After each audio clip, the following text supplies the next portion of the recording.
বাইর করে দিতে, একলা না পারলে দমকাইয়া লোক নেমো দরকার হলো, মাহফিলের আয়োজকদেরকে ডাইকা হইলো, আলগি দিয়া হইলো উঠাই দিন। এই জন্য নিজের ইজ্জত হেফাজত করলে ভালো। মানুষের সামনে যদি কেউ আলগি দিয়া ফার করে দেয় তাইলে তো একটা অপমান হবে। 2 নম্বর কথা হলো, প্রত্যেকেই নওজোয়ান ভাই তোমরাও, বাবা আপনারাও, তালেব এলেম ভাই তোমরাও আর একটু সুন্দর করে ফাঁকা জায়গা পূরণ করে একদম একবারে, আমি আবার 10 মিনিট পরে মাহফিলওয়ালারা বলল যে হুজুর একটু সাফাইতে কন, ফিচ্ছাইতে কন, আগাইতেন, এই লোকাল বাসের কারবার এটা ঠিক না। একবারে যেন আল্লাহর বান্দা যেই আসে বসতে পারে এরপরে। এই জন্য ভাইয়া এটা সওয়াব হবে, যে যেটুকু আগাইলেন আল্লাহর রহমতের দিকেই আগাইলেন, বরকত হবে। এটা আমাদের নড়াচড়ার দ্বারা যদি কোনো একজন আল্লাহর বান্দা কোনো জায়গা খালি রাখো না ভাই, তাহলে বলেন একদম না। মাশাআল্লাহ মাশাআল্লাহ, আল্লাহ তাআলা প্রত্যেককে বরকত দান করে।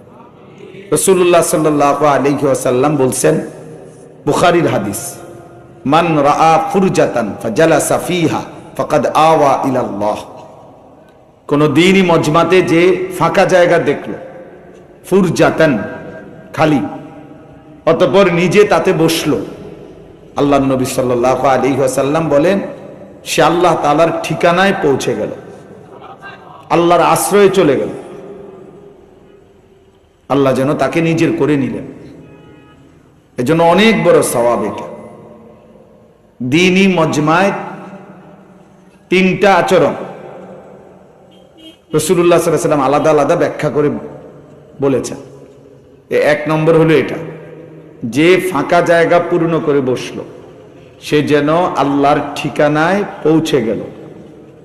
2, যে ব্যক্তি কমপক্ষে চলে না গিয়ে পেছনে হলেও বসলো, চলে যেতে লজ্জা বোধ করলো, নবী সাল্লাল্লাহু আলাইহি ওয়াসাল্লাম বলছেন আল্লাহ তাআলাও তাকে জাহান্নামে দিতে লজ্জা বোধ করেন।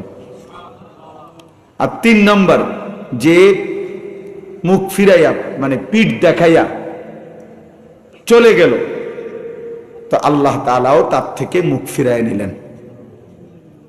মান আ'রাযা ফাল্লাহু আ'রাযা মিন।